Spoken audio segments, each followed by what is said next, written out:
Well, hi again, everybody, and welcome to Furman Football Monday, presented by Ingalls and Bon Secours. I'm Dan Scott, the voice of the Paladins, along with head coach Clay Hendrix. Furman coming off of a tough Saturday afternoon in Lexington, Virginia, a 14-13 loss to the Keydets, only the second time in the last 28 meetings between those teams that VMI has beaten Furman, which I know is no solace to you.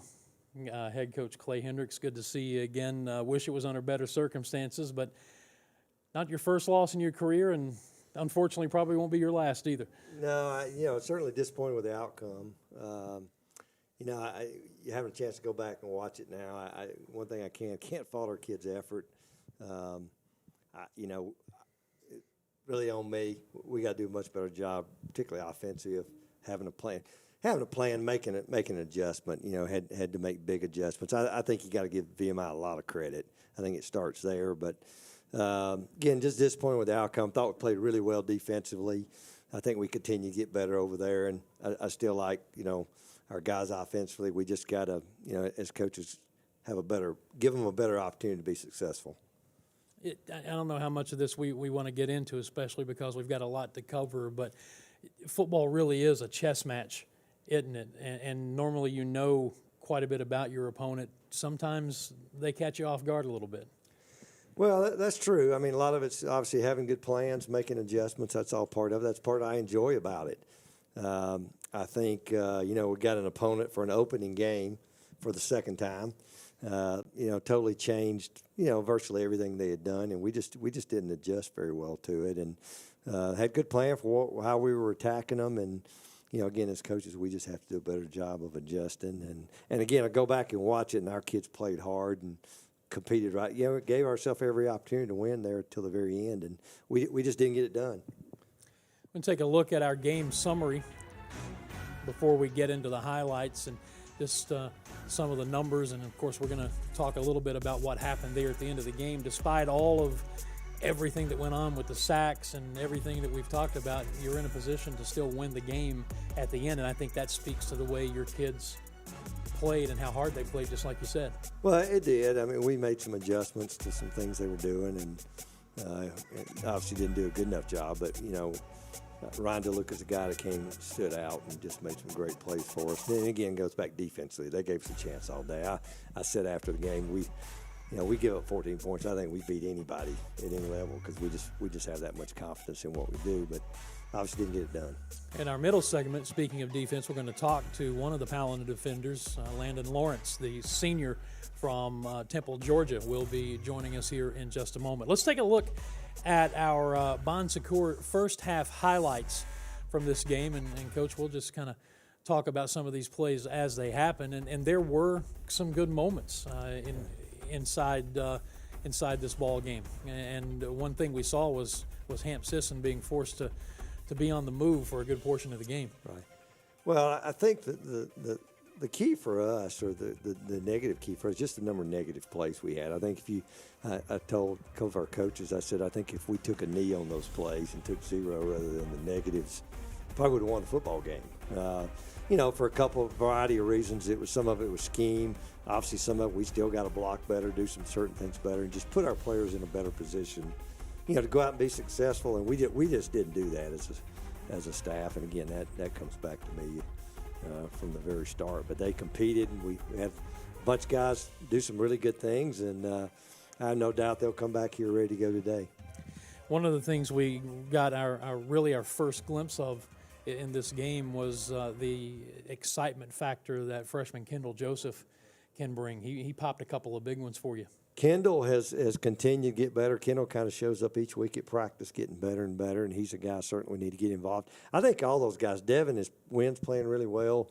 Wayne Anderson's a guy we got to continue to get involved, and then Kendall as well. And so I think those guys are still doing some good things. I think largely what we saw schematically against our offense was based on, that group, thinking that was the group they had to stop. And again, I think they'll continue to get better, and I'm excited to watch them. first touchdown that we scored, which we saw in that highlight package, the Wayne Anderson screen pass. He did a lot of that on his own after he made that catch, didn't he? Yeah, he really did. Again, a little different look than obviously we prepared for, but we got up, made a few blocks, and then he broke a tackle or two and made some guys miss. He certainly has that capability, and he's shown in the short time he's been here, good runner, but also a really good receiver for us. Southern Conference standings on your screen right now. 3 teams at 1-0, ETSU, VMI, and Chattanooga. Furman, one of 4 teams in the middle at 1 up and 1 down, and the Citadel and Western Carolina both looking for their first win. And remember, this COVID spring season of 2021, it's only conference games for the Southern Conference. Second half highlights, which we're going to get to here in just a moment. No offensive scores for the Paladins, but again, we saw in that second half how well your defense played and just continued to hang in and give you an opportunity at the end of the game. Well, they did, and it went back to initially saying just take the run game away from them. I think they had maybe 20 yards rushing. Got a little bit of that at the end of the game. I thought they did that against a really good quarterback, a good scheme with a lot of old players in it, and I think the exciting thing for me is we watched as well as we played. We can still do a lot of things better, and I think we'll impress upon our group. We had a chance even to hold them less points than they got, and I just think that's kind of got to be our goal, as we go forward. And you have days where one side of the ball maybe doesn't play as well as the other, and we just got to find a way to get it done. When we get to some of the highlights of the last drive, there were some pretty significant plays on there, plays under stress, plays where it was 3rd down and long or 4th down and long, and Ryan DeLuca kept stepping up and making big catches and then runs after the catch for you. Boy, he really did. I thought a couple of those he might even pop out of there completely and have a chance to go the complete distance. But Ryan's been that kind of player for us from the time he got here, and one of our captains, and boy, he had a great day. He really did, even in the things we were asking him to do in the blocking game, and we need to give him a little more help. And then we saw, of course, the final play there that short-circuited the opportunity to still win the game after everything happened. Just what happened there from your standpoint? Well, I thought we had a good play call. I mean, it's a play we'd scored on similar type play that we'd scored on down there earlier. I think it was 3rd and 3. We had a timeout. But at the time, we were still trying to score a touchdown. And I think at that time, I already knew it was a 41-yard field goal. And, certainly planning on if we hadn't made the first, we'd call our timeout and line up and kick the field goal. And, just poor execution. At the end of the day, the timing got thrown off. Ryan should not been where he was at the time. And probably a little late getting the call in, a little late getting lined up, and then probably reacted a little, swiftly snapping the ball, But it was just poor execution. If you have any questions for Coach Hendrix and you're watching on Facebook Live or YouTube, you can submit the questions in the chat, and we'll get to them in the second segment we do with the coach. That is after the segment we have coming up here in just a moment. After the break, Landon Lawrence will be joining us, and we'll talk to the senior defensive end from Temple, Georgia. This is the Furman Football Monday with head coach Clay Hendrix, brought to you by Ingalls and Bon Secours. And we'll be back with Landon Lawrence in just a moment.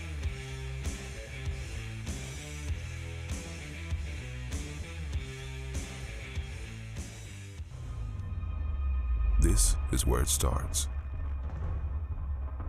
where your story begins.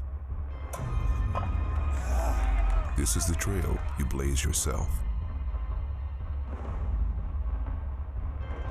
And step by step, you get stronger, faster, better. This is where it starts. How will you finish? Ingalls, we're with you every step of the way.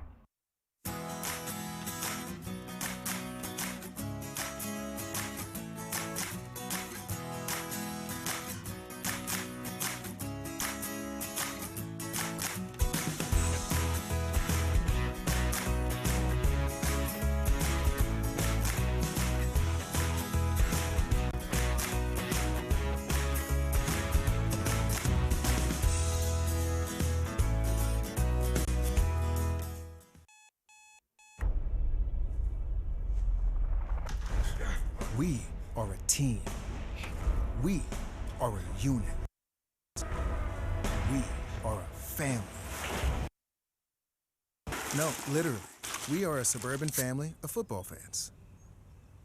That's our neighbor. Hi, Bob. And that's the inflatable screen we forgot to properly secure. Pepsi, made for football. Watch it.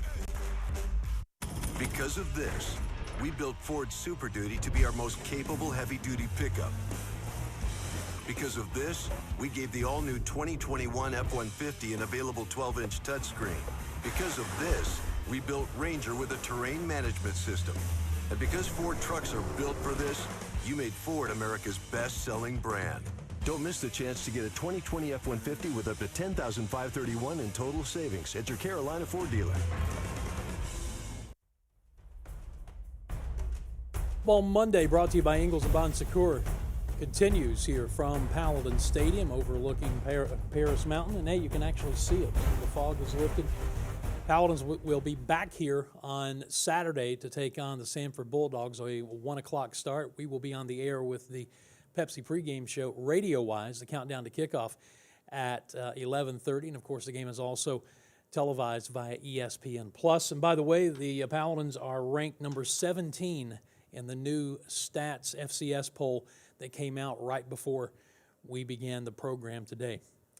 Landon Lawrence joins us. He is a senior defensive end from Temple, Georgia. He's a communications major here at Furman. How are you doing? Good, how are you? Good. You know, we were just discussing hairstyle as we were getting ready to come back from the commercial there, and I was not so convinced that officially what you have is a mullet, but you corrected me. You're very adamant that, yeah, that is a mullet. Yeah, it's just a new mullet. You know, it's got a little style to it. You know, a little bit of an upgrade. I would So call it. and that was my point. You know, I'm familiar with the party in the back, but it just didn't look quite businesslike enough in the front. But mullet 2.0, we called it, Yes, right? sir. I would ask you how you're doing. So, yeah, I guess I still can, but obviously having to try to flush what happened on Saturday and move on, right? Yes, sir. You know, it's just one of those things you just gotta kind of leave on Saturday, and we just got to worry about winning the rest of them. There's nothing we can do anymore. So, How it's easy to say that. As a player, how difficult is it to do it, or is it a good thing that you have practice coming up later on today that starts you on that process? yeah, I think it's a good thing that we get started back so quickly thinking about the next game, because it definitely makes it easier for me just to forget about it and say, you know what, we got a game that's more important coming up next. So. Among everything that we've been talking about with Coach, the one thing that continued to stand out Saturday was how well the defensive side of the ball played and kept the offense in a position where it could try to win the game at the end. Unfortunately, that didn't happen, but the defense did a really, really good job. What was your plan coming in against Reese Udinski? Well, we really just wanted to kind of mix up the front on them, bring some pressure. But we also knew that a bunch of our base plays and a bunch of the plays that we've been doing since camp started are going to work on these guys. And, I mean, that's what we did. We do what we do, and we play hard, and we just do everything we can. One of the things they like to do is get their receivers and even at times their backs into space with a short pass and let them make a move. One of the things that I thought that we did exceptionally well on Saturday was tackle in the open field and not let them make those big plays. Yes, sir. I think it's definitely a big point of pride for us on defense. You know, we're called the GBG, or the Get Back Gang, which basically means everybody to the ball. And we try to do that every day at practice, and it seems to be carrying over to the games. So as you're in the midst of all of that, because you go back the week before, and it was, I won't say it was a day at the country club for the defense, but you had 8 straight 3-and-outs against Western Carolina. You were only on the field for 39 plays. This was obviously a stark difference. What was the conversation like on the sideline when the offense was back on the field as that game continued? You know, honestly, for the entire game, the defensive side of the ball, we were confident in what we were doing. Even when they scored those 2 touchdowns, it was really 2 busted plays that shouldn't have happened. And I honestly can't tell you there was a time in the game where we were worried that what we were doing is not going to work.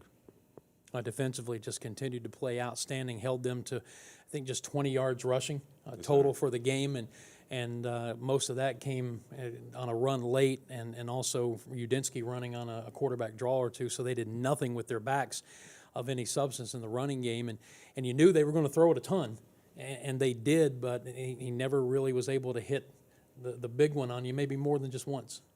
Yeah, I mean, I think that's just a credit to us getting after him and the play calls, and, Drew Seabrook had 2 sacks, and Adrian Hope's getting back there, and, we're just putting pressure on him as best we can. And as the game went on, the pressure got better and better and better, didn't it? Yes, sir. We just got more confident in our moves, and were able to figure out a little bit better what worked on those guys, and just got better. All right, you ready to play 5 questions? Yes, sir. All right, we are about to venture into Ingles Aisle 5. 5 questions with Landon Lawrence. All right, question number 1, Landon. When you go good on good in practice here as a defensive lineman, who is the toughest offensive lineman you have to go against? Bo McKinney irritates me daily because he is just so long and good at moving his feet, and me and him go at it in one-on-ones every single day. Anderson Tallman has gotten so much better. He's getting a lot better at bringing that hit with him when he comes, he comes off the ball. So, honestly, it's just whoever lines up, we got a good line all the way across. So.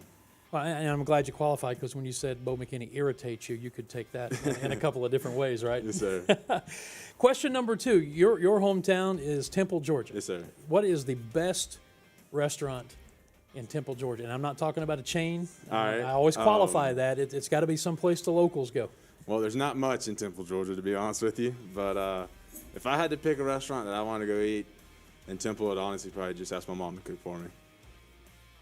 There's not much there. There's a gas station with a blinking light, and it's got pretty good breakfast. But that's about it. Mom, there you go, right? Get a little shout out. All right, question number 3. Outside of football, taking football out of the equation, what's your dream job? I know you're a communications major. I know that you told me that you're going to try to go into real estate, right? Yes, sir. But what's your dream job if you could do anything? If I could do anything, it would be to continue to play ball. I love football. I've played it since I was 4. There's nothing else I would rather do for the rest of my life. Okay. Question number 4. What's your hidden talent? What are you good at that maybe nobody knows? My hidden talent. I'm decent at golf. Okay. I really don't. You don't sing, you don't dance, you don't play an instrument. I wish I could sing. No, sir. So golf. Well, you know what? Hey, golf's that's a tough sport to master. Well, I'm good at fishing too. So. Can you be good at fishing? Oh yeah. I mean, aren't you at the mercy of the fish? Oh no. All Okay. skill. All skill. All Okay. skill. See, now Marcus McMorris tried to tell me the same thing. Our sideline reporter and the former Paladin tried to tell me the same thing on our drive up to Lexington, Virginia, and he was telling me all these different things about his fishing prowess. I'm still not buying it. All right, last question, number 5 here on Ingles Aisle 5. Finish this sentence. Being trained by Andre Bernardi is like? Nothing we've had before. You wanna explain that a little bit?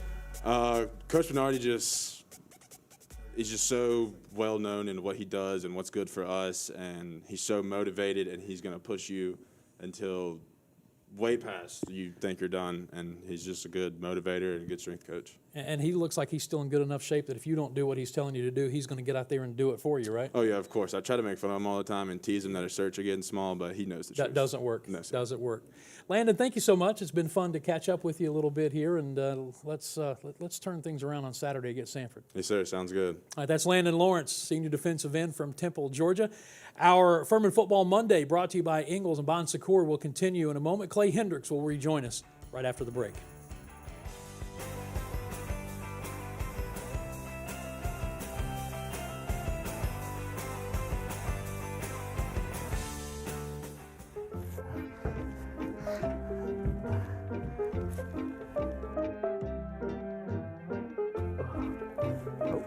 Excuse me. Yeah, just gotta get over there. Pardon me. So sorry. Excuse me. Sorry. Pardon me. Oh, sorry about your foot. Excuse me. Oh no.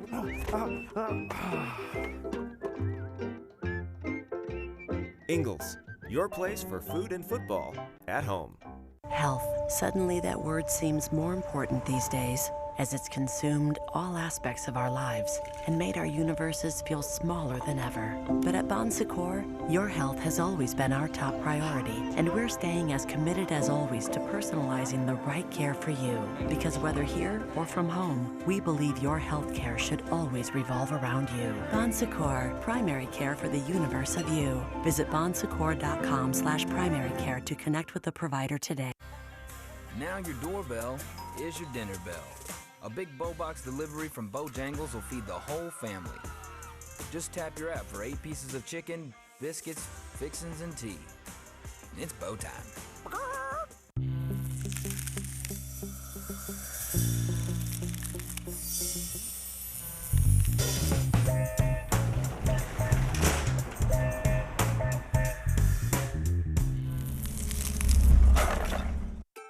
At Ingalls, we know the ever-present struggle of, what am I going to make for dinner this week?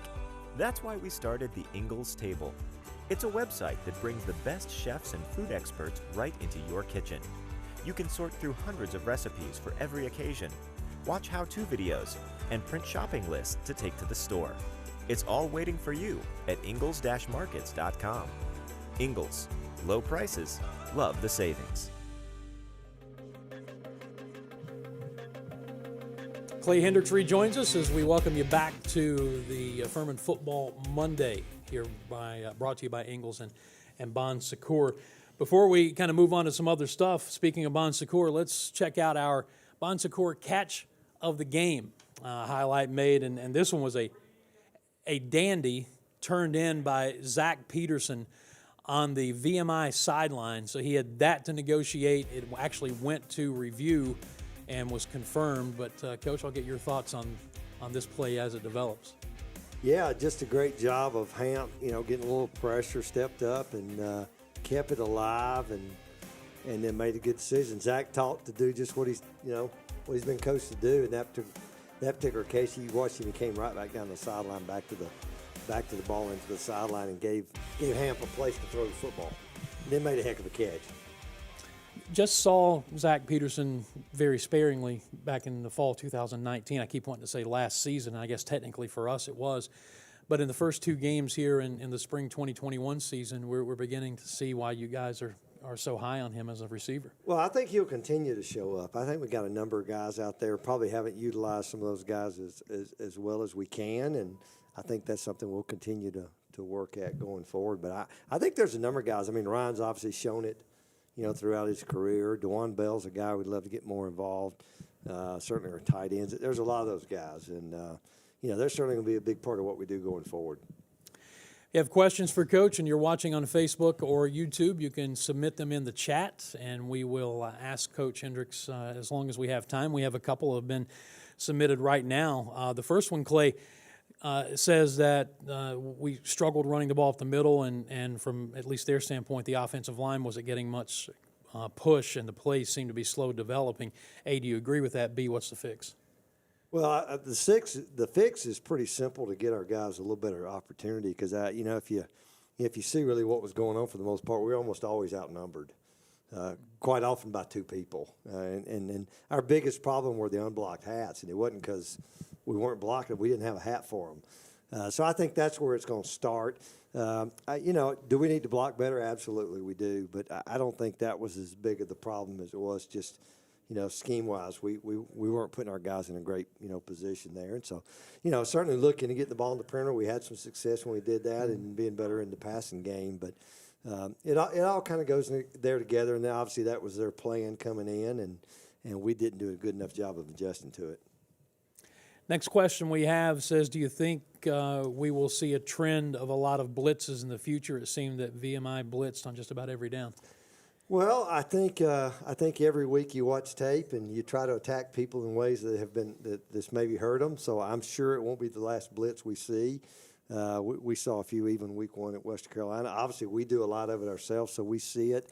I think for us, it's just having a better plan, for when we do see it. So it is something that we've already been addressing for 2 days, and it's something not that we haven't seen it before. We just got to obviously show we can handle it, and it's something we feel comfortable, attacking. We just got to have a better plan, and we got to make better adjustments once we do see it. This one may be the most important one we've received to date. What do you think about Landon Lawrence's haircut, and could you have rocked that back in the day?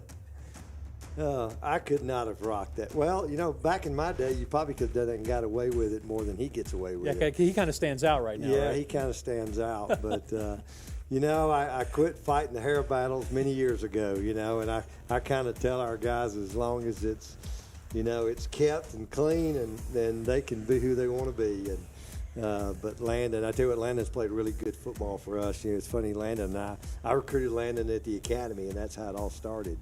And he's played every position. I think for him, finally, we've left him out at defensive end, and he's been a really productive football player for us, tough guy, and great family, and I'm glad we got him on our team. On the screen, you see a look at the upcoming schedule, and of course, it's highlighted by this Saturday against Samford before going on the road at ETSU, and then coming home for Chattanooga before the bye week. Samford is trying to do something, Clay, that only one opponent has done in the history of Paladin Stadium, and that's win 4 consecutive games against us here. Chattanooga did it in 08, 10, 12, and 14. Samford has won here the last 3 times. 3 others have won 3.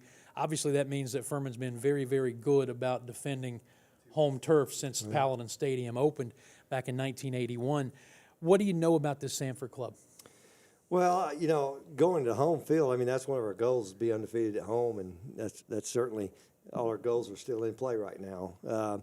You know what? I think, our defensively, this will be for our defense, this will be the most complete offense we've seen. We've seen a pass-heavy team that was good at it last week. Saw a team that tried to mix it the week one. So we'll see the most complete football team, maybe the best collection of athletes, that we've seen out of them. And then defensively, new defensive coordinator, new scheme, have had good players, and obviously got a big win against Western Carolina Saturday. I don't know. They probably struggled a little bit week one offensively. So I don't think we're that much different. I think we're similar in a bunch of ways. Coach Hatcher's, done a great job there, as he has everywhere he's ever been, and this has become a great little rivalry since they've come into the league, and we'll certainly have our hands full this coming Saturday. As our fans can see on the screen, the numbers comparison through 2 games this season. The last time these teams played, of course, was in 2019 in Birmingham, and Furman won that game going away. Devin Wynn just had a monster game, especially with 2 huge runs in the first quarter for touchdowns, and the Paladins won that one. So trying to defend home turf, and looking forward to it. I would imagine, as we wrap it up, Coach, that you and your staff and these players are very anxious to get back to practice today. Well, I think, we watched last week. We certainly have to address it. Monday's a long day because of the way our class schedule is set up, so we really can't put it to bed to about 6 o'clock. But we will finally at that point in time. We've already, for 2 days been moved on to Samford, and we'll practice later today. And I have no doubt our kids and staff will come back ready to go, and I think they'll be excited to play, just like they were Saturday. We just got to give them a better chance to go execute. Clay, thank you so much. We appreciate it as always. Thank you. That's head coach Clay Hendrix. This has been Furman Football Monday, presented by Ingalls and Bon Secours. Again, 1 o'clock kickoff for Furman and Samford here at Paladin Stadium. Radio pregame at 11:30 on ESPN Upstate, and of course the ESPN Plus telecast of the game available online as well. For our producer Byron Apt and our stage manager Ty Osborne, head coach Clay Hendrix, everybody involved in this, and all of us here at Furman, I'm Dan Scott, saying thank you for tuning in. God bless you, and so long, everybody.